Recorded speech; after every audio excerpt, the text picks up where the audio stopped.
kalau kita menggunakan akal sehat, Tuhan itu adalah entitas tunggal yang absolut, yang tidak serupa dengan apapun, yang memiliki kuasa yang maha dahsyat. Sedangkan manusia adalah makhluk yang berada pada ufuk yang berbeda dengan Tuhan. Manusia adalah ciptaan yang menempati ruang dan waktu. Manusia itu menempuh perjalanan relativitas waktu, terbawa oleh detik, menit, jam, hari, minggu, bulan, tahun, sampai kepada ketiadaan, kebinasaan. Nah, sedangkan yang kami tahu, Tuhan yang disembah oleh saudara kami, Rosi, bernama Yesus itu adalah anak manusia. Beliau terpenjara oleh ruang, beliau menempuh perjalanan relativitas waktu. Sehingga bagi akal, tidak layak makhluk yang syarat dengan kelemahan untuk kemudian dijadikan sebagai Tuhan pencipta langit dan bumi. Itu sangat tidak layak. Itu yang pertama. Yang kedua,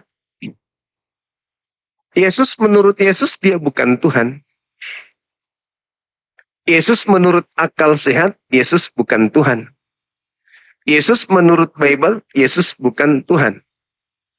Yesus menurut hukum alam, Yesus bukan Tuhan. Yesus Tuhan hanya ada di gereja dan hati orang-orang Kristen saja. Sedangkan Tuhan itu tidak begitu. Tuhan itu harus memenuhi syarat sebagai pencipta oleh alam semesta. Tuhan itu bukan sebuah karya. Tuhan itu bukan sebuah cipta. Sedangkan yang berwujud itu adalah karya, itu adalah cipta. Karya cipta itu adalah buatan Tuhan. Yesus berada pada posisi itu. Jadi Yesus Tuhan hanya bagi orang-orang tertentu. Tetapi dia bukan Tuhan yang sesungguhnya. Kenapa? Karena dia berada pada ufuk yang lemah. Sedangkan Tuhan mustahil memiliki titik-titik seperti apa yang dimiliki oleh Yesus. Ngantuk, tidur, lapar, takutan, was-was, gelisah, dan seterusnya. Yang dimiliki Yesus itu tak ada satu titik menjadi unsur keilahian atau unsur ketuhanan. Tak ada bukti sama sekali. Tapi sekali lagi, bagi saudara-saudara kami Kristen kami hargai. Silakan Anda mentuhankan Yesus yang bagi kami hanyalah manusia biasa. Seperti itu Ibu, silakan. Iya Bang Juma, saya tahu Anda memakai ukuran parameter dunia ya, Yesus jadi manusia.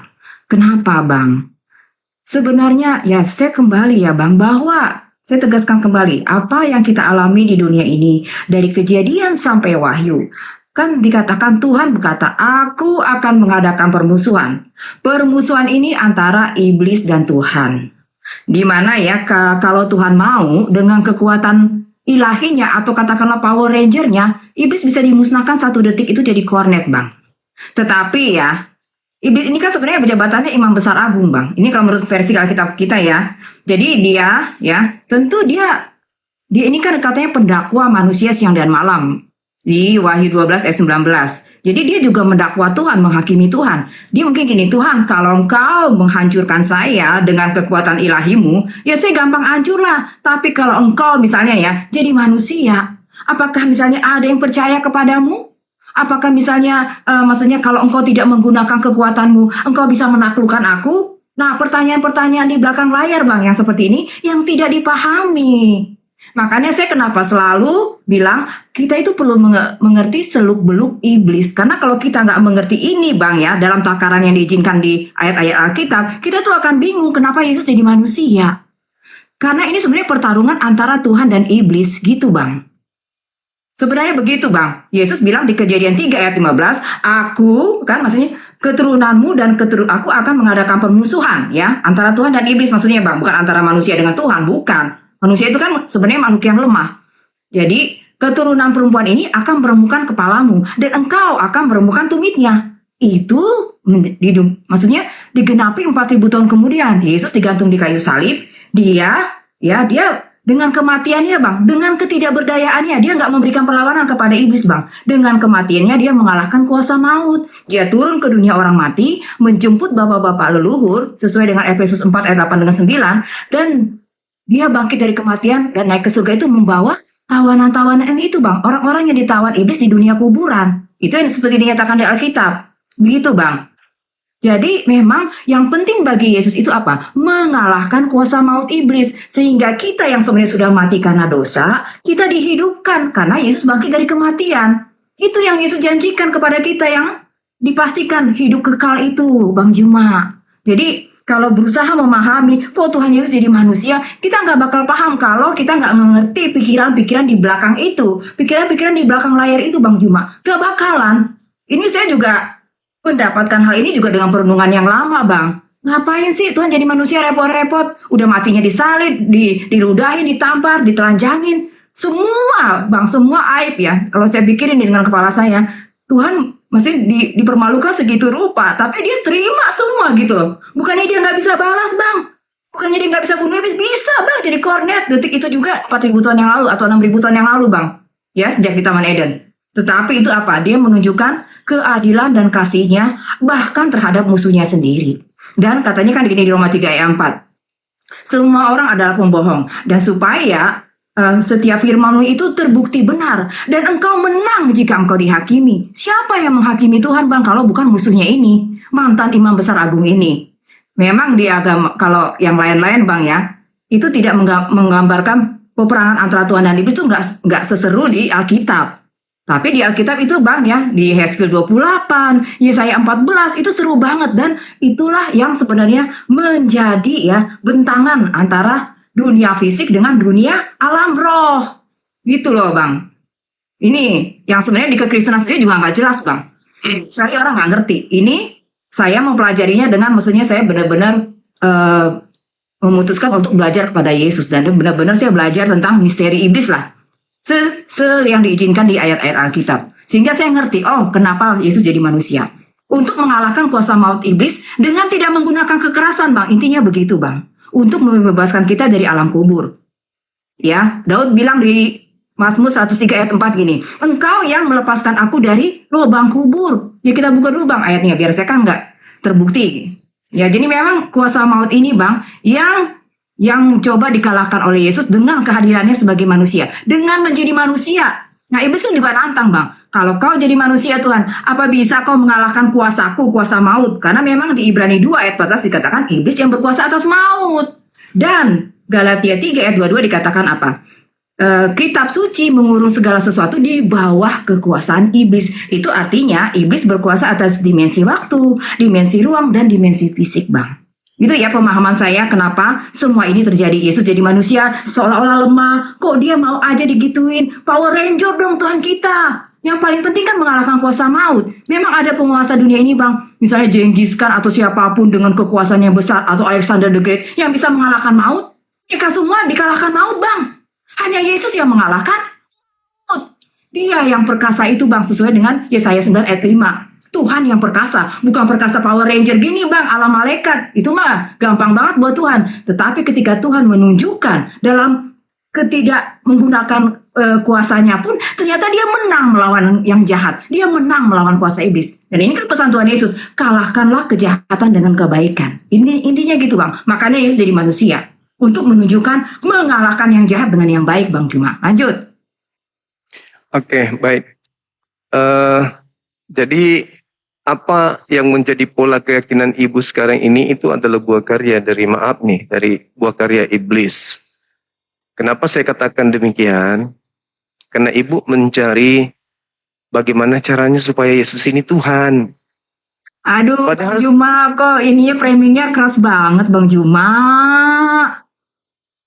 Padahal Yesus Kok itu tega banget sih Bang Juma, framingannya tuh tega banget. Mengapa Ibu nggak begitu sadar. teganya Bang Juma setelah pemaparan saya yang seperti itu? Ibu Aduh, nggak Bang Juma. sadar. Ibu nggak sadar kalau ibu sedang dipakai iblis untuk Aduh. mempromosikan. Oke, Nanti dalilnya ditanggapi masih aja dipakai ibu. iblis Bang. Ya tolong tunjukkan Bang. Oke, baik. Yesus berkata kepada muridnya di dalam Matius 24, nomor 4, nomor 5, waspadalah Bang, kepada Bang, penyesat. sebentar Bang, cuma ini suaranya kecil banget loh ke saya. Sebentar ya, saya rubah dulu Bang. Ini suara Bang Juma tuh kecil banget. Nyampe ke saya bingung kenapa. Hmm, Cek, eh, gimana? Iya suaranya suara Bang Juma tuh kecil banget buat saya. Saya nggak tahu apa yang terjadi. Sebentar.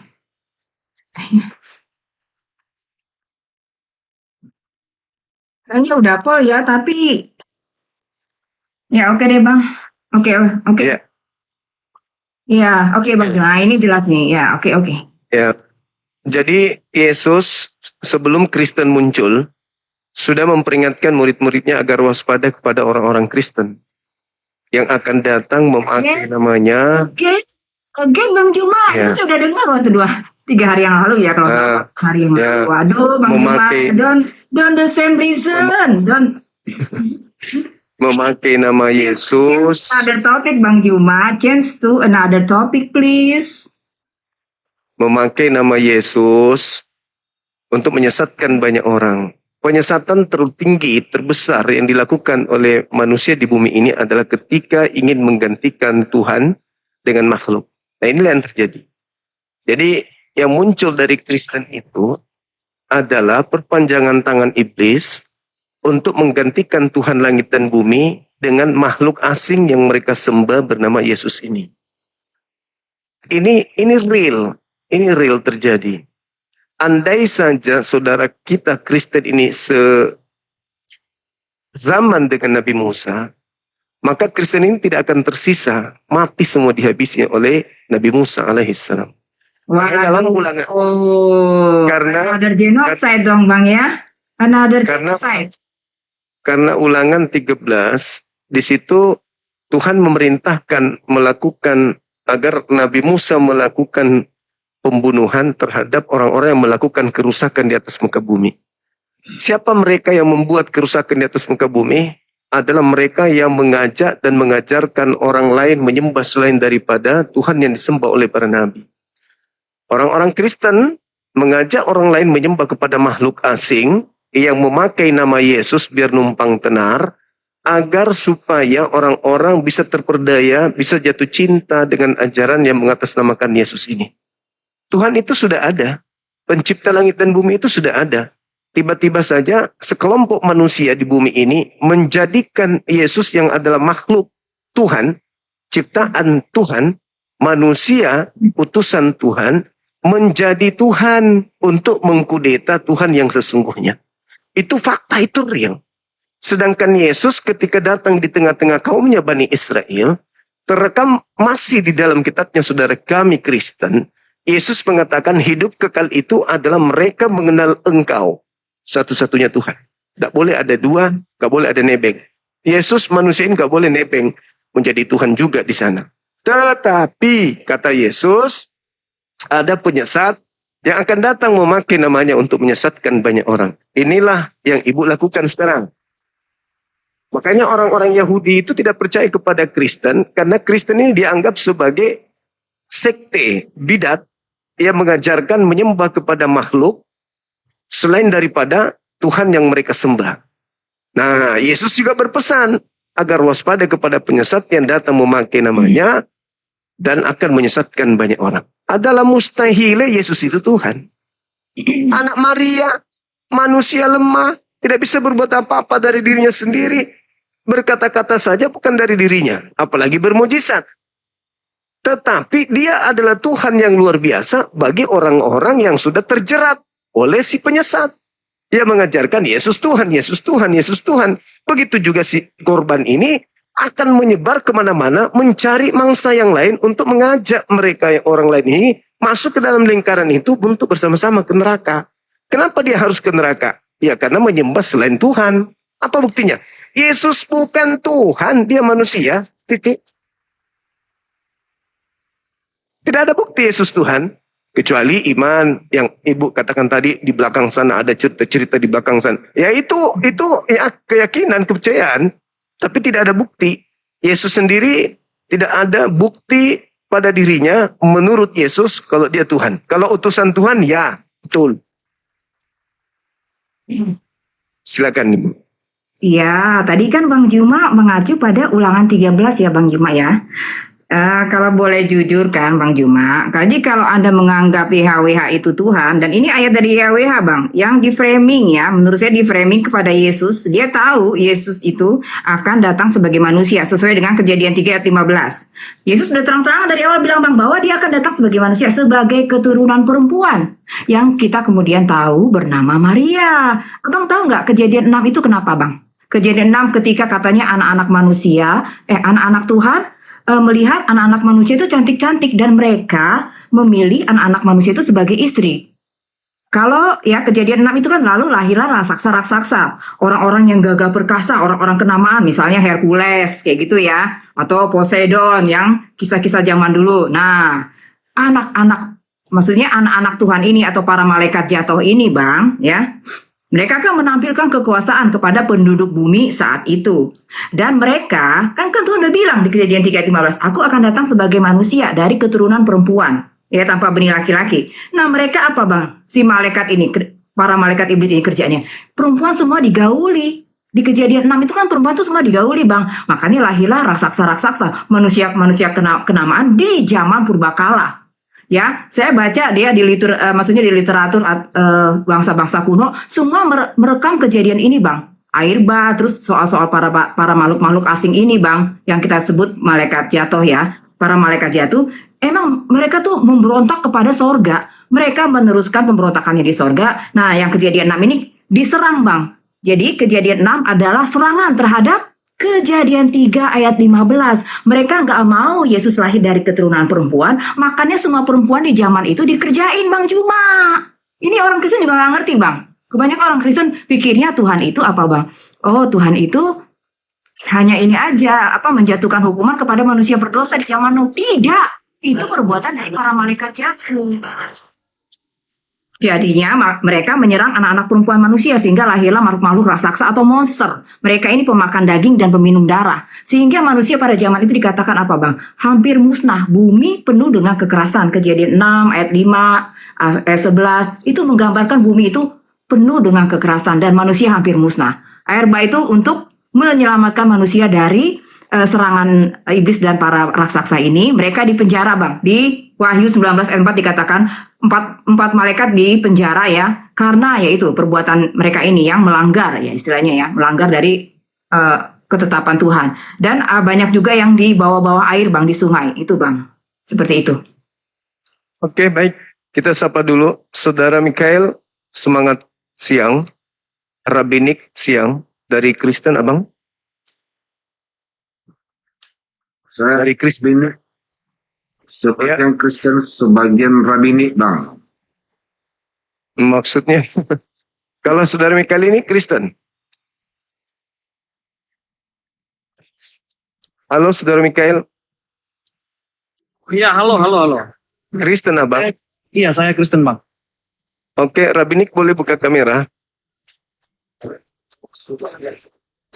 Halo Bang. Iya, halo. Baik. Jadi saya tanggapi dulu, nanti teman-teman bisa gantian untuk menanggapi pernyataan saya.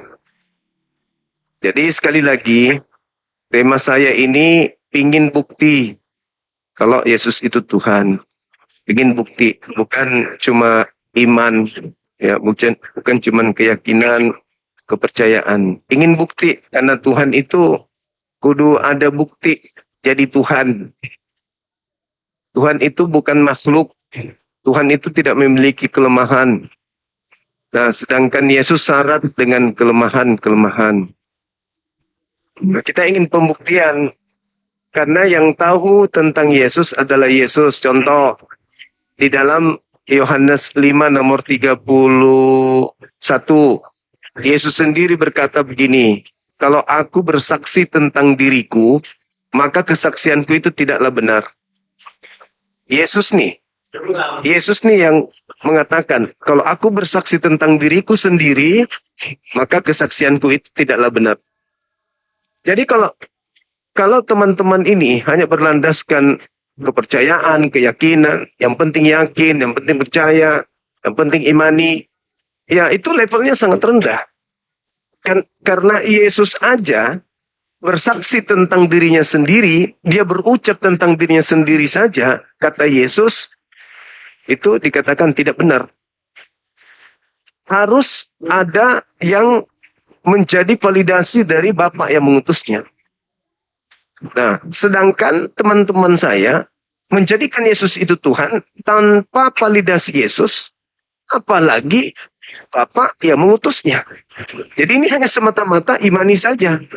Tidak ada validasi. Sekali lagi, Yesus berkata, jikalau aku bersaksi tentang diriku sendiri, maka kesaksianku itu tidaklah benar. Jadi bagaimana mungkin saya percaya kesaksian-kesaksian saudara kami Kristen yang mengatakan Yesus itu Tuhan. Sedangkan Yesus tidak mempersaksikan itu. Kalaupun Yesus mempersaksikan itu, Bapaknya tidak mempersaksikan. Berarti tidak benar. Jadi adalah hal yang sangat berat dan mustahil kalau saudara-saudara bisa membuktikan itu. Silakan. Ya, Bang Juma mungkin skip ya, Bang Juma, itu Matius 17 ayat 5 ya, dikatakan awan terang turun dari sorga, lalu ada suara terdengar dari langit, Bang. Inilah anak yang kukasihi, kepadanya lah aku berkenan. Petrus menyatakan ya, itu suara dari yang maha tinggi, dari Bapa di sorga, Bapanya Tuhan Yesus, yang memberi kesaksian tentang Yesus bahwa inilah anak yang kukasihi. Kalau anak Tuhan, ya itu kan bagian dari diri Tuhan juga, karena sebenarnya Yesus itu adalah terang yang keluar dari sumber terang. Jadi anak ini juga adalah Tuhan, Bang. Ini kesaksian dari Bapa ya, Bang Juma. Ada lagi waktu Yohanes 12 ayat 29. Jadi Bapa ya berseru ya dalam bentuk suara guntur, itu didengar oleh orang-orang yang mengatakan bahwa dia akan kembali meneguhkan nama dari Yesus. Jadi menurut saya buktinya udah ada, Bang. Matius 17 ayat 5 dan Yohanes 12 ayat 29, di mana Bapa sendiri turun tangan ya dalam wujud awan terang ya, dan suara yang terdengar seperti suara guntur di telinga orang. Bagi saya sih itu sudah cukup. Kan Alkitab berkata di 2 Korintus 13 ayat 1, 2 ketiga kesaksian ya, suatu perkara itu sah. Maksudnya kalau suatu pemikiran ditopang oleh paling tidak 2 atau 3 ayat, itu udah sah, Bang Juma. Itu sistematika teologinya begitu, Bang Juma. Oke? Ya. Jadi sekali lagi, Bu, Bapak bersaksi Yesus itu anak. Kalau Bapak bersaksi dia anak, berarti Bapak bersaksi Yesus itu hamba. Anak itu hamba. Di dalam Mazmur 68, 62, nomor 6, yang disebut hamba, anak itu hamba. Makanya orang-orang Yahudi disebut anak-anak Elohim, artinya hamba-hamba Elohim. Lagi-lagi, kalau dia hanyalah anak, berarti sekali lagi dia bukan Tuhan. Karena bertaburan anak Elohim, bukan cuma Yesus saja. Jadi lagi-lagi gugur. Lagi. Kita lihat silakan. ya, Ibrani 9, Bang. Yes, Bapak bilang di hadapan anak-anak dia. Sebentar, Bang, saya buka dulu ya, Bang, biar saya nggak salah nomornya. Oke, sebentar. Mungkin ajak teman yang lain dulu ngobrol kali, Bang, sebentar. Iya, silakan teman yang lain yang mau menanggapi, silakan. Oke, Bang Juma, saya menanggapi. Mungkin pertanyaan itu berangkat dari anggapan bahwa belum ada validasi Yesus itu adalah Tuhan, benar kan? Bukan cuma nggak ada validasi, memang nggak ada bukti. Nggak ada bukti sama sekali. Oke, baik. Dalam paham Kristen, validasi tersebut justru terdapat dalam keseluruhan sisi Alkitab. Yesus memiliki otoritas mengampuni dosa, menerima penyembahan, disebut Tuhan oleh para murid, dan terutama dibuktikan melalui kebangkitannya. Karena itu, orang kita Kristen percaya kepada Yesus bukan tanpa alasan, melainkan berdasarkan kesaksian yang mereka yakini. Kalau kesaksian orang, Bang, Yesus kan mengatakan tadi di Yohanes 5:31, kalau aku bersaksi tentang diriku sendiri, kesaksianku itu tidaklah benar. Jadi kalau orang-orang lain bersaksi tentang Yesus, bagaimana level kebenarannya? Nggak bisa. Yesus bersaksi tentang dirinya saja, tanpa ada validasi dari Bapa, itu tidak benar kata Yesus. Sedangkan Bapa bersaksi, Yesus itu sebagai anak. Jadi Oke, bagaimana ceritanya? Yesus, jalur mana mau dipakai? Yesus itu Tuhan. oke Bang. Pada dasarnya, agama itu tidak hanya berbicara tentang hal-hal yang dapat dibuktikan secara logis, tetapi juga tentang iman, wahyu, dan pengalaman spiritual. Jadi, mungkin agama dapat dikaitkan dengan logika, tetapi logika dan agama memiliki peran yang berbeda. Logika digunakan untuk menilai apakah suatu argumen konsisten, masuk akal, dan tidak saling bertentangan. Tetapi agama tidak hanya berbicara tentang hal-hal yang dapat dibuktikan secara logis, tapi juga tentang iman, wahyu, dan pengalaman spiritual. Jadi Bang, menurut saya pribadi, logika dapat digunakan untuk menguji ilmu agama, tetapi logika saja biasanya tidak dapat membuktikan seluruh isi suatu agama. Sebaliknya, iman tanpa kesediaan untuk berpikir juga dapat membuat seorang menerima sesuatu tanpa memahami alasannya. Ya, Bung, pembuktian tentang Yesus itu adalah Tuhan, itu Yesus sendiri yang harus bersaksi tentang itu dan harus disaksikan juga oleh Sang Bapa. Kan Yesus mengatakan dalam Yohanes 8, bukankah di dalam kitab Tauratmu dikatakan dua saksi adalah sah? Akulah yang bersaksi tentang diriku dan Bapa juga bersaksi tentang diriku. Itu kata Yesus. Nah, sekarang orang Kristen, saudara kami Kristen, membangun keyakinan, kepercayaan, konsep agama, bahwa Yesus itu adalah Tuhan. Nah, itu menurut Kristen. Tetapi bagaimana dengan menurut Yesus? Ya, Yesus harus bersaksi kalau dia adalah Tuhan. Dan Bapaknya pun harus bersaksi kalau Yesus itu adalah Tuhan. Nah, permasalahannya di sini adalah Yesus hanya anak. Dia bukan Bapa. Yang Tuhan itu Bapa. Yesus hanya anak. Anak posisinya ya hamba. Hamba ini sebagai utusan Tuhan kepada kaumnya Bani Israel. Kenapa muncul orang-orang yang sekarang ini menjadikannya Tuhan? Karena Bapa memberikan otoritas kepada Yesus untuk menjadi Tuhan bagi orang-orang tertentu saja. Di dalam KPR 2:36, seluruh orang Israel harus tahu bahwa dengan pasti bahwa Tuhan Elohim telah membuat Yesus menjadi Tuhan dan Kristus. Untuk siapa? Untuk orang-orang tertentu saja. Nah, orang-orang tertentu ini, yaitu orang Farisi, menjelajahi daratan, menyeberangi lautan untuk mengajak orang-orang asing ikut masuk ke dalam konsep bertuhan kepada makhluk Tuhan bernama Yesus. Inilah kalian yang menjadi pengikutnya, menuhankan kepada Yesus yang tadinya bukan Tuhan, dibuat menjadi Tuhan oleh Sang Bapa, pencipta langit dan bumi dalam konsep agama Yahudi. Itu fakta, itu real. Jadi kalau saudara kemudian mencari data-data Yesus bersaksi tentang dirinya adalah Tuhan, itu memang nggak ada. Karena Yesus ini hanya dibuat menjadi Tuhan untuk golongan tertentu saja. Bukan Tuhan langit dan bumi Yesus itu. Tapi Tuhan hanya untuk orang Farisi dan pengikutnya. Oh. Itu hukuman dari Tuhan pencipta langit dan bumi kepada orang Farisi, kepada ahli Taurat yang membenci Yesus. Baca coba itu dalilnya, silakan.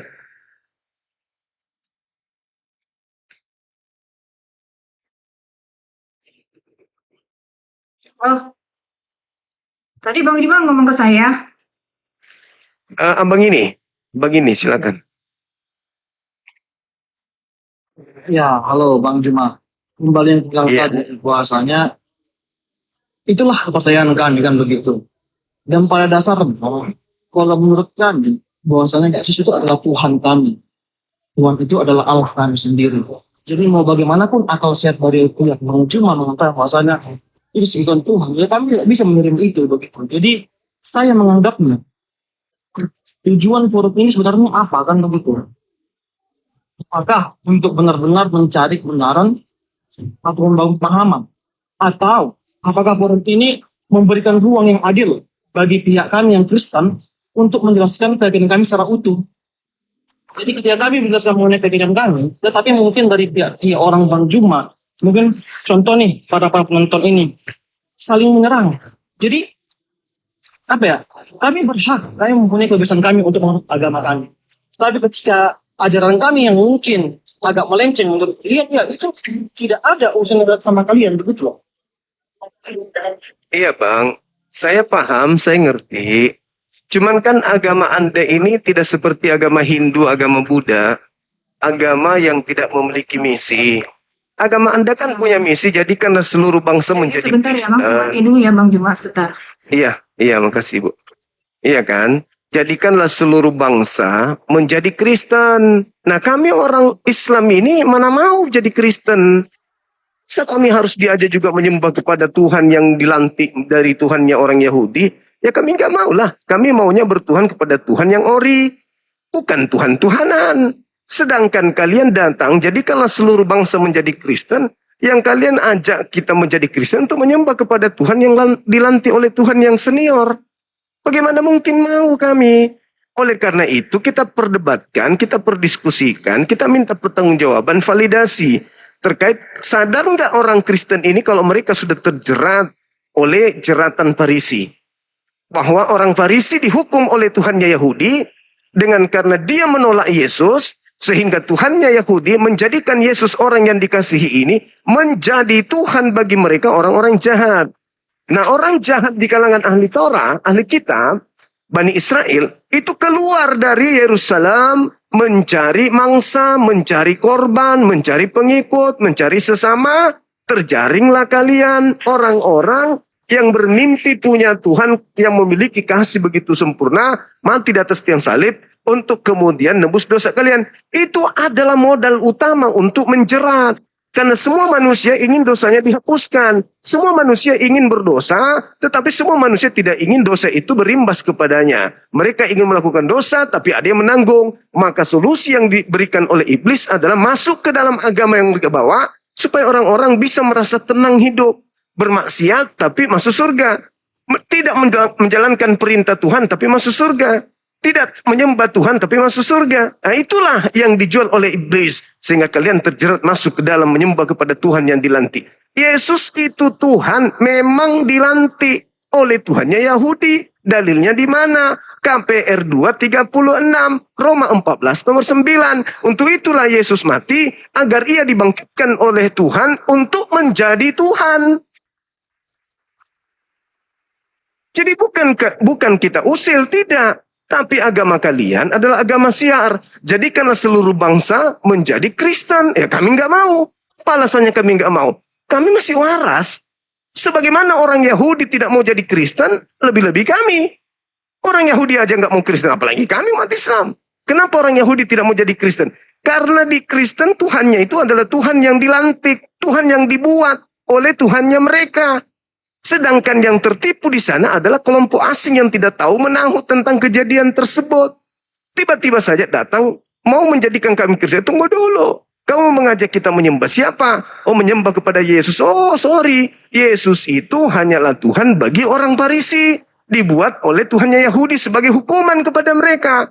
Nah, orang Farisi tidak ingin masuk neraka sendiri, maka orang Farisi menjelajahi daratan, menyeberangi lautan untuk mentobatkan orang lain menjadi pengikutnya, menjadi orang neraka yang 2 kali lebih jahat daripada mereka. Maka lahirlah sekte Kristen. Kristen inilah buah daripada ajaran Farisi, di mana Kristen menjadi kendaraan untuk menjaring manusia-manusia yang mimpi masuk surga tapi tidak mau menyembah Tuhan, tapi menyembah utusan Tuhan. Itulah saudara, itulah Kristen. Tapi bagi kami itu tidak masuk akal. Apalagi masuk surga. Masuk akal aja tidak. Nah, tapi kalau ketika Anda mengatakan, wah kami ini punya hak untuk beragama, silakan. Tidak ada paksaan. Anda mau bertuhan siapapun, silakan. Tapi ini kan kita berbicara mengenai diskusi lintas agama, Bung. Kenapa Yesus dikatakan Tuhan? Kenapa Yesus kemudian diajarkan dengan pola bermacam-macam oleh Kristen dan seterusnya? Sementara Kristen tahu di dalam Bible Yesus hanyalah Tuhan yang dilantik menjadi Tuhan. Bukan Tuhan yang sebenarnya, tapi Tuhan ece-ece. Tuhan ece-ece Yesus itu yang dilantik oleh Tuhan Yahudi untuk Bani Israel yang jahat. Begitu, Bung. Silakan.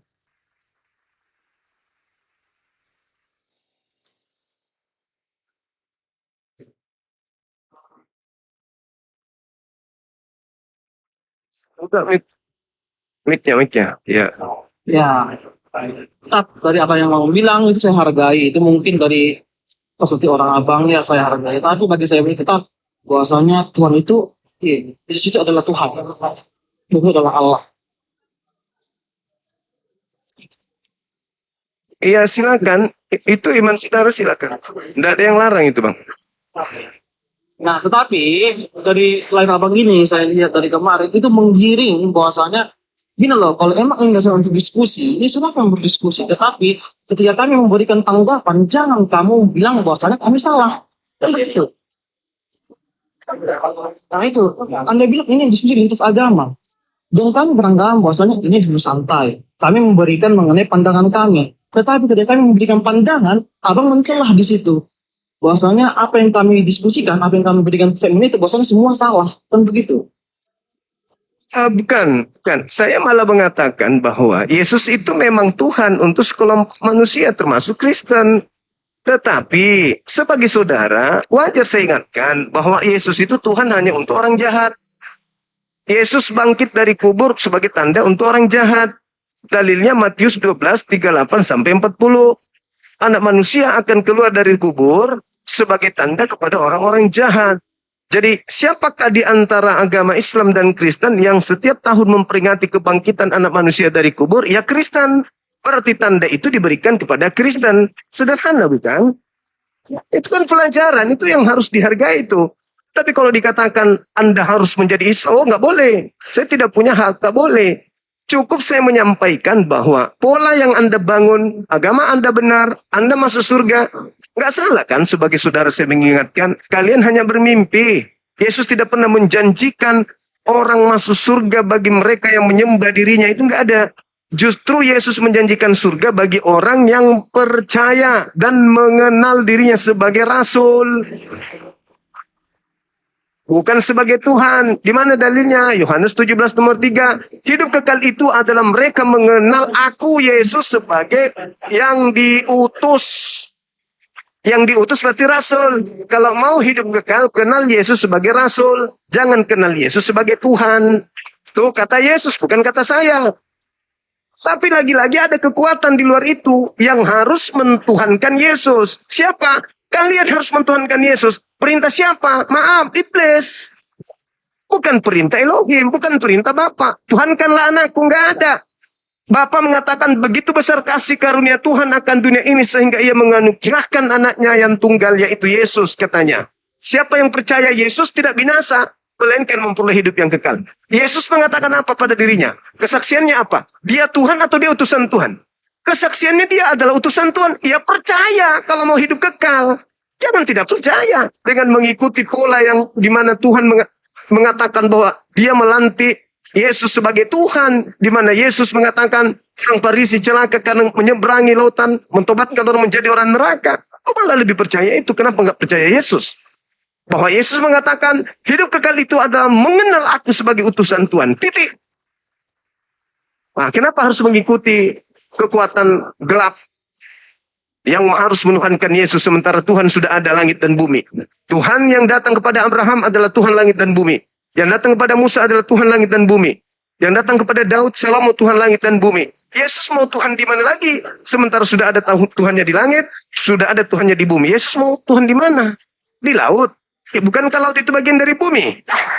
Tidak ada coupling untuk Yesus menjadi Tuhan selain di gereja doang. Itu fakta, Bang. Silakan. Ya, sudahlah Bang, cuma memang perspektif dari abang mungkin nggak bisa disamakan dengan kami kan begitu. Jadi ya itu saya hargai juga. Tapi dari cara Bang Cuma membilang bahwasanya kami bermimpi, bahwasanya kalau kami meyakini Yesus, bahwasanya kami bermimpi dan masuk surga. Itu mungkin statement yang tidak bisa kami terima kan begitu. Ini sama saja dengan kita melakukan pelecehan seksual kepada apa yang kami sembah. Kan begitu kan? Yesus mengatakan apa, Bang? Yesus mengatakan apa? Hidup kekal. Hidup kekal itu surga. Banyak data yang dilanggar oleh orang Kristen. Contoh. Matius 5:19. Barang siapa yang meniadakan hukum Taurat, meskipun yang paling terkecil, lalu mengajarkan kepada orang lain, maka dia akan menempati tempat terendah di dalam kerajaan langit. Pertanyaannya, apakah Kristen meniadakan hukum Taurat meskipun yang paling terkecil? Jawaban yes. Apakah orang Kristen meniadakan hukum Taurat meskipun yang paling terkecil? Iya. Ah, kata Yesus menempati apa? Neraka atau surga? Surga. Di mana dalilnya itu? Meniadakan hukum Taurat meskipun yang paling terkecil, kata Yesus, dihukum neraka. Kok masuk surga? Nah, inilah yang saya katakan. Bahwa sebenarnya apologet Islam itu adalah penolong bagi kalian, juru selamat bagi kalian. Karena selama ini kalian beriman, percaya karena doktrin, bukan karena Yesus. Yesus mengajarkan A, doktrin kalian mengajarkan Z. Yang kalian praktikkan Z. Sementara Yesus mengajarkan A. Itu, Bung. Memang nggak ada jalannya, Bang. Kalau sama kau diskusi memang. Kau bertahan sama aku sendiri. Saya bertahan terhadap dalil, saudaraku. Anda bertahan terhadap dogma. Coba. Kita uji nih. Yesus mengatakan kita memperoleh hidup yang kekal dengan cara mengenal Yesus sebagai utusan Tuhan atau sebagai Tuhan. Coba jawab. Ntar, Bang, selebih itu. Kita ngapain berdebat menghakimi keyakinan agama lain? Itu loh. Kok menghakimi? Itu menghakimi, Bang. Itu menghakimi. Sekarang agama Anda apakah ada amanat agung untuk mengkristenkan orang lain? Ada. Nah, itu dia yang kami bantah. Enak aja. Kita masih amanat. Dalam artian gini loh, jika orang itu tidak mau diajak, ya udah. Tapi nggak mau pemaksaan. Loh, itu Anda masuk neraka kalau Anda tidak menjadikan. Itu kan perintah. Jadikan. Itu perintah. Anda harus menjadikan. Kalau tidak, Anda berdosa. Itu dalil. Jadikanlah seluruh bangsa. Itu perintah atau bukan? Perintah. Itu benar perintah. Itu perintah. Kalau Anda tidak menjadikan, Anda berdosa nggak? Kenapa? Kalau Anda tidak menjadikan sesuai dengan perintah, Anda berdosa nggak? Tidak. Mana perintahnya tidak berdosa kalau ada perintah dilanggar? Anda diperintahkan, jadikan seluruh bangsa menjadi muridku. Perintah nggak itu? Perintah. Anda harus menjalankan perintah itu. Kalau Anda tidak menjalankan, Anda berdosa. Sekarang permasalahannya adalah, emang kamu pikir kami ini, kamu ini pikir kami pemakan babi segampang itu mau jadi pengikut Kristus? Ya nggak bisa dong. Maka terjadilah dialog seperti ini. Karena Anda memaksakan kehendak untuk mengkristenkan kami. Oh, nggak bisa. Kami orang berakal. Kalau di Islam beda. La ikraha fiddin. Jangan kau paksa orang masuk Islam. Kalau di agama Anda, jadikan seluruh bangsa. Pergilah seluruh dunia, jadikan seluruh bangsa. Beritakanlah Bible ke seluruh bangsa. Yang tidak percaya akan dihukum. Itu dalil. Kalau di Islam ada nggak seperti itu? Nggak ada di Islam. Serulah manusia kepada jalan Tuhanmu dengan kebenaran. Termasuk yang saya lakukan ini menyeru kepada jalan Tuhan dengan cara yang benar. Anda mau terima silakan. Anda tidak terima silakan. Tapi kalau di agama Anda, jadikan. Apa itu? Itu perintah itu. Itu perintah. Abang bersekas bahwasanya di kami ada dalil yang buat misalnya jadikan seluruh bangsa menjadi muridku. Benar kan? Iya. Dalam pemahaman Kristen, Bang. Nah, Tidak bermaksud untuk memaksa. kata siapa? Dipahami sebagai panggilan untuk memberitakan Injil. Bukan Jadikan. percaya. Jadikan Ini itu. jalan dengan ajaran Yesus, Bang, tentang kasih kepada sesama dan penghormatan Wah, terhadap beda. setiap orang. Beda. Kalau ada beras disuruh menjadikan bubur, gimana ceritanya? Harus dijadikan bubur. Makalah penggalan kalimat di dalam data itu apa? Baptislah mereka dalam nama Bapa, Anak dan Saya Roh. bilang tadi, Bang. Makanya tadi saya bilang bahwasanya beda perspektif itu, beda pengertiannya. Kan begitu tidak saya bilang. Jangan semua abang logika kan dalam segala hal itu semua sama. Kan begitu. Apa? Beda pemahamannya, Bang. Beda Begini, pemahamannya. Jangan Anda mau- Anda menggiring opini seakan-akan agama kami ini bos agama yang sesat. Jangan Memang seperti itu, Bang. sesat. Nah, Yesus yang mengatakan sesat kok, bukan aku, sekarang gini. Yesus. Sekarang gini. Bukan Tadi hanya Anda sesat bilang aja, ini diskusi tapi orang lintas neraka, kata Yesus. Bentar. Tadi Anda bilang ini diskusi lintas agama. Benar kan? Ah, yes. Tetapi banyak statement Anda memaksa kami untuk mengakui bahwa agama kami salah. Ini kan diskusi namanya. Yesus yang mengatakan, dengar dulu. Yesus, Jangan ada dengar sesat, dulu. Bang. Jangan sesat, Bang. Dengar. Jangan gini, bentar, Bang. Yesus yang mengatakan Kristen itu orang neraka, bukan aku. Yesus yang mengatakan, kalian orang neraka Kristen ini, bukan aku yang mengatakan itu.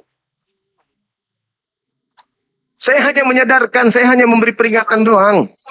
Gini, Bang. Kalau emang pada dasarnya tujuan Abang membuat forum ini hanya untuk mencari cuan, silahkan. Tapi jangan menggiring ini dan enggak. Gitu, Bang. Jangan. Memanfaatkan mungkin saudara kita yang muslim mungkin yang mungkin punya kebencian dengan kami jadi makin benci. Tidak ada Islam benci kepada Kristen, gak ada yang ada Kristen benci kepada kami. Sekarang abang saya tanya. Setiap kita berdiskusi, mungkin ada selama kita yang mungkin orang Kristen yang naik nih sama abang diskusi. Ketika pemahaman dia mungkin belum setinggi abang lah kita bilang. Tetapi apa abang mencela dia. Kau kayak babi, monyet. Kalau dia menghujat, dia iyalah supaya menjadi pelajaran, supaya jangan menghujat, supaya dia belajar, supaya dia paham. Sekarang saya tanya sama Anda, apakah Anda ada saya katakan babi, anjing? Enggak. Kenapa? Karena Anda berdialog dengan baik, meskipun Anda keras, tegas, tapi Anda tidak menghujat. Bagi saya, saudara Kristen itu adalah lawan diskusi. Ketika mereka datang dengan menghujat, harus kusadarkan mereka bahwa yang dihadapi ini orang yang bisa juga menghujat. Maka sebaiknya jangan menghujat. Iya, Sikon. Saya cuma satu tersinggung. Bahwasanya abang bilang bahwasanya agama kami adalah agama sesat. Gitu, Yesus yang mengatakan itu bukan aku. Kenapa Anda nggak marah kepada Yesus? Manusianya bang di mana? Oke, baik. Di dalam Matius 7:22-23. Yesus berkata, pada hari terakhir nanti banyak orang berseru kepadaku, Tuhan, Tuhan, Tuhan. Bukankah kami bernubuat pakai namamu, bermujizat pakai namamu, mengusir setan pakai namamu juga. Pada saat itulah aku, Yesus, akan berterus terang kepada mereka, menyahlah daripadaku kalian, aku tidak mengenal kalian, kalian semua adalah pembuat kejahatan. Siapa yang memanggil Yesus Tuhan, bernubuat, mengusir setan, bermujizat pakai nama Yesus? Islam atau Kristen? Kristen. Nah, itulah kalian pembuat kejahatan itu. Kenapa Anda bilang saya yang mengatakan kalian jahat? Yesus yang mengatakan kalian jahat, bukan aku.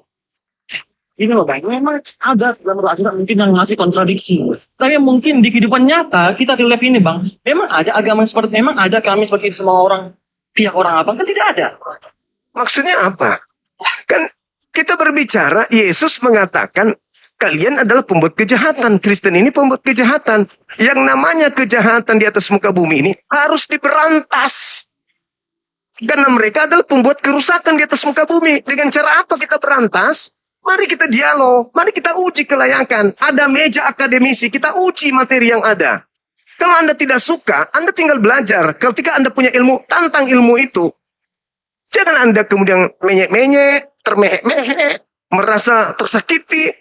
Anda sederhana aja, ketika saya berbicara, menurut Yesus, agama yang dientaskan dari pengajaran orang Farisi dan ahli Torah di luar mereka itu adalah orang neraka yang 2 kali lebih jahat daripada mereka. Pantah dalil itu, sederhana bukan? Mungkin bisa ada lihat di Matius 7 ayat 21-23. Bukan setiap orang yang berseru kepadaku, Tuhan, Tuhan, akan masuk ke dalam kerajaan surga. Aku akan berkata kepada mereka, aku tidak pernah mengenal kamu. Menyahlah daripadaku, kamu sekalian pembuat kejahatan. Ayat ini bang, bukan ditunjukkan kepada semua orang Kristen, melainkan kepada yang mengaku mengikuti Yesus, tetapi hidupnya tidak melakukan kehendak Allah. Nah, sekarang gini, orang Kristen mana yang melakukan kehendak Allah? Coba, tunjukkan kepada saya. Orang Kristen mana yang melakukan kehendak Tuhan? Kehendak Tuhannya Yahudi. Bukankah Tuhannya Yahudi harus menegakkan jangan ilah lain. Ada ilah lain. Kalian telah membuat anak Maria menjadi ilah selain dia. Bukankah Tuhannya Yahudi mengatakan sunat itu adalah perjanjian kekal. Makan babi itu adalah larangan kekal. Ibadah Sabtu itu adalah ibadah kekal. Tidak boleh diganti. Apakah kalian melakukan itu? Tidak sama sekali. Berarti kalianlah yang diusir. Iya bang, memang kan saya bilang apapun argumen kami, abang selalu bantah. Ya, karena Karena beda perspektif. Anda bertentangan dengan ajaran Yesus. Intinya itu di situ. Kristen itu anti Kristus. Kristen itu anti Yesus. Asal Anda tahu. Aduh, udahlah bang, memang nggak ada jalan keluarnya pak. Bagi kami, Jalan keluarnya, lembutkan hati Anda, gunakan akal sehat, jangan dogma gereja yang Anda besarkan dalam beragama. akal bang, saya dari kecil mengenal agama itu sendiri. Saya pada seperti Yesus. Udah banyak pergumulan yang terjadi dalam diri saya sudah alami sendiri bagaimana sih Yesus bekerja dalam diri saya, dalam hidup saya. Jadi nggak bisa Anda memaksa kami untuk berpikir bahwasanya Kristen adalah sesat. Itu salah bang. Yesus yang mengatakan itu bukan aku loh. Ya itu yang abang yang salah mengartikan. Bukan saya yang salah mengartikan. Bahwa siapapun yang mengaku percaya kepadanya tetapi tidak melakukan kehendak Allah dapat disebut sebagai pembuat kejahatan yang tidak dapat melakukan kehendak Allah. Berarti bukan semuanya bang. Sekarang saya tanya, makan babi itu kehendak Allah atau bukan? Apa? Makan babi itu kehendak Allah atau bukan? Iya. Kehendak Allah makan babi? Iya. Nah itulah errornya kalian. Kehendak Allah jangan makan babi. Kalian putar-putar kan? Kenapa? Kalian penyesat. Makanya Yesus mengatakan kalian semua adalah pembuat kejahatan. Karena kalian penyesat. Anda selalu membantah perintah Allah. Tapi Anda selalu mengatakan kalian itu pengikut Tuhan. Gimana ceritanya? Nyata-nyata Anda sesat. Jangan kau makan babi. Sebab itu haram bagimu. Kalian berpesta dengan babi. Melanggar enggak tuh? Gini bang, oke, kalau abang bilang babi itu haram atau enggak sih? Apakah itu kehendak Allah? Mungkin abang bisa lihat di Markus 7 ayat 18 sampai 19. Itu bukan ucapan Yesus. Baca. Bukan orang Kristen sebagai ajaran bahwa makanan tidak Itu bukan ajaran Yesus. Udah bilang. Itu bukan ajaran Yesus. Yesus tidak pernah menghalalkan babi. Kata Yesus dalam Lukas 16 nomor 17. Sebelum langit dan bumi lenyap, setitik dari hukum Taurat tidak boleh batal. Kata Yesus itu.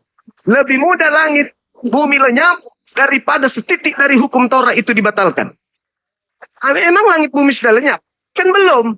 Terus kenapa kalian makan babi? Gitu loh. Giliran diingatkan tersinggung. Padahal dibimbing kepada ke jalan yang benar. Marah. Ada Yesus menghalalkan babi. Di mana Yesus menghalalkan babi? Ini ya bang ya, makan babi itu bukan perintah Allah, tetapi makan babi juga bukan dosa. Karena orang Kata siapa bukan dosa? larangan makanan dalam hukum Taurat tidak lagi mengikat di bawah perjanjian baru. Nah, siapa yang bikin perjanjian baru? Saya bilang tidak Siapa lagi yang mengikat. bikin perjanjian? Siapa yang bikin perjanjian baru? Siapa? Hah? Pengarang-pengarang, wartawan-wartawan lepas yang tidak dikenal oleh siapapun selain bapak-bapak gereja.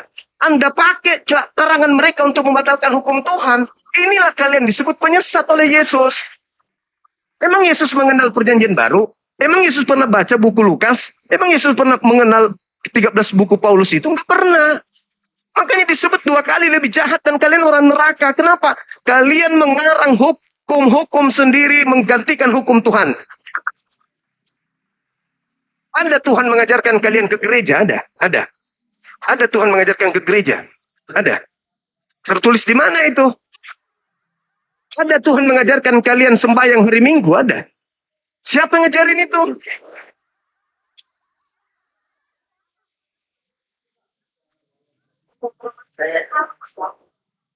Memang, udahlah bang, capek aku sama mau diskusi. Memang gak ada gunanya, Ya. udahlah. Itu perspektif kan, ya udah saya hargai, ya udah gitu aja bang. Sama, Mungkin saya pribadi pasti punya satu bang. Silakan. Silakan. Apa intinya? Intinya apa?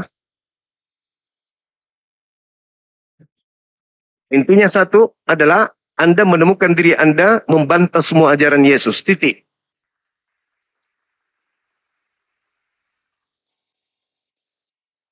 Udah aku bilang saya juru selamat buat kalian. Kalian nggak percaya. Itulah juru selamatmu. Bang Suma adalah juru selamat bagi orang-orang Kristiani untuk sampai kepada pengajaran yang betul. Kok kau pula penyelamat? Ya kalau aku bukan penyelamat, lalu siapa lagi Udahlah. menjadi penyelamat? Cuma thank you buat waktunya diskusinya. Apa yang saudara ingin katakan tadi barusan? Yang penting nggak kau lah. Yang penting kau siapa? Yang penting nggak kau lah. Kau yang manusia biasa.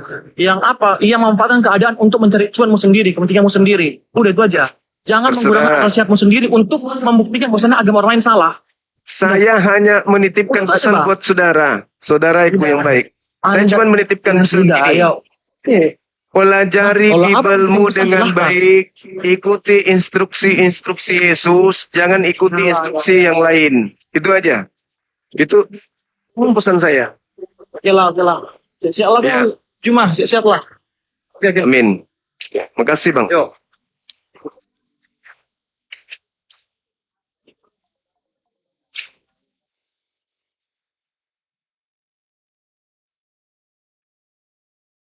Aku nggak ada ngajarin kau masuk Islam kok. Aku cuma ngajarin kau itu untuk menjadi pengikut Yesus. Aku ngajarin kau masuk Islam rupanya kan. Enggak, aku cuma mau kau jadi pengikut Yesus yang betul. Sahabat bisa, barakallah fik. Aku ngajarin kau jadilah pengikut Yesus yang benar. Jangan kau jadi Kristen, bos. Mana ada Yesus mengajarkan kekristenan? Gak ada. Secuil pun Yesus tidak pernah mengajarkan Kristen kepada pengikutnya atau kepada siapa yang ada di tengah-tengah atau di depannya atau di belakang di sampingnya. Yesus itu tidak pernah. Yesus malah mengatakan, celakalah ahli Taurat. Siapa itu? Celakalah orang Farisi. Siapa itu?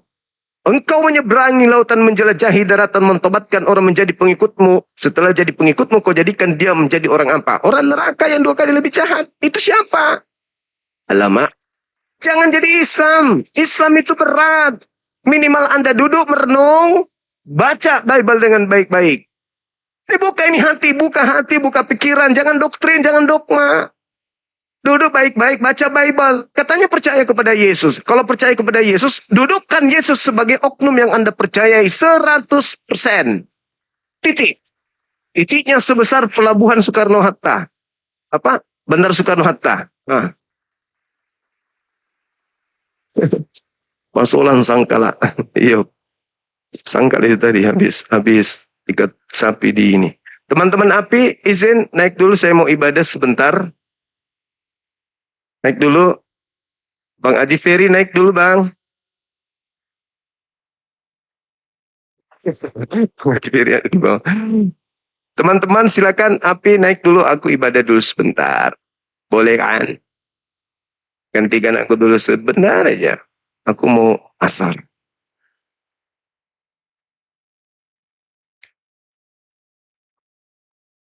Ayo, ada onde-onde kah?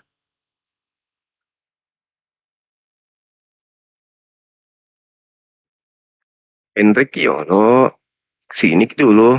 Mau dulu sembahyang ku dong mau mikamat orang ke masjid. Masjid di sini, masjid di gunung, kita tosi dipercaya jadi jadi makmum. Nah, mikir dulu sini, Bang Andi. Ini dia. Profesor, Dr. Insinyur Torres, Haji Sangkala. Profesor. Assalamualaikum. Panglima, selamat asar. Sini, aku backup dulu. Dinda, kamu moderator di sini. Panglimaku. Ya, waalaikumsalam. Iya, kayaknya. Oke. Ibadah dulu ya, teman-teman. Jangan kemana-mana ya. Sekali-sekali ke YouTube. Siap. Zulkifli Abbas ya, teman-teman. Ibadah dulu sebentar aja. Silakan. Assalamualaikum. Siap. Nah, Ikhwani fisabilillah ditemani dulu oleh Kores sekarang ya, sambil menantikan Gurunda ibadah asar. Nanti kita bergantian karena habis Gurunda yang WIB kita akan ibadah. Begitu. Dan telah rilis, kalau kalian melihat Viti Kores dan Viti Gurunda saat ini telah rilis video pembukaan pemberitahuan milad APII yang ketiga di Makassar. Alhamdulillah. Jadi kalian silakan ditonton VT-nya, nabung, ambil cuti, Milad API akan diadakan di Makassar untuk menghormati mimpi gurunda kita, yaitu semua mujahid yang beliau sayang kumpul di rumahnya gitu. Yang mau hadir silakan hadir, nabung sama cuti ya. Tiketnya kalau yang saat ini murah karena gurunda baik banget dan udah kaya. Cuma 25.000. Serius, tiketnya cuma segitu. Jauh sekali bang. Iya karena ya kan di kampung halamannya gurunda. Ini ada Akang. Tanggal 5 September 2026. Tiket pesawat lagi mahal-mahalnya bang. Patungan Uhti supaya murah. Bulan September. Yang belum nonton dulu di VT Kores, di VT Akang atau di VT-nya Gurunda. Acara milad. Assalamualaikum. Waalaikumsalam warahmatullahi wabarakatuh. Lah aku juga di Jawa kok. Kami infak aja insya Allah bang. Alhamdulillah siap. Yang mau infak untuk memeriahkan mimpinya Gurunda, berkumpul sama mujahid-mujahid yang beliau sayang, tafadhol ke rekening Yayasan APII gitu. Tayang live nggak? Pasti dong. Miladnya APII pasti tayang live karena ada laporan pertanggungjawaban tahunan yang wajib kami persembahkan kepada kalian, wahai umat, gitu. Oncom, aku bukan oncom, aku tuh gehu orangnya. Kang, on cam Kang. Ya, buat teman-teman yang ingin memeriahkan acara APII ya, Milad APII di Makassar, di Bolangi ya, tanggal 5 September, silakan hubungi hotline ya, itu hotline-nya ada di PT tuh. Ada di PT ya, bisa ke APII langsung, bisa ke nomor Akang, bisa ke nomor Kores, bisa ke nomor Bang Handi juga teman-teman ya. Silakan, ada di situ WA-nya, tinggal kalian cek, langsung gas di situ ya. Nah terus bagi kalian yang ingin berinfak untuk perjuangan APII ya, termasuk kemarin kita ke tempatnya Edis berhasil ya, kita sukses di sana di tempat mertuanya Edis. Wah itu di situ tempatnya ini banget ya, ternyata ya, katanya si Edis itu direktur orang kaya gitu ya. Ternyata di sana mengkhawatirkan guys. Modal saja harus ke sawah ya guys. Aduh, benar-benar parah si Edis. Penipu emang si Edis ini. Yuk silakan kalau ada yang ingin berinfak ke rekening APII, 7-nya 5 kali 51770. Oke. Res, saya pakai baju hula res. Karak mandi.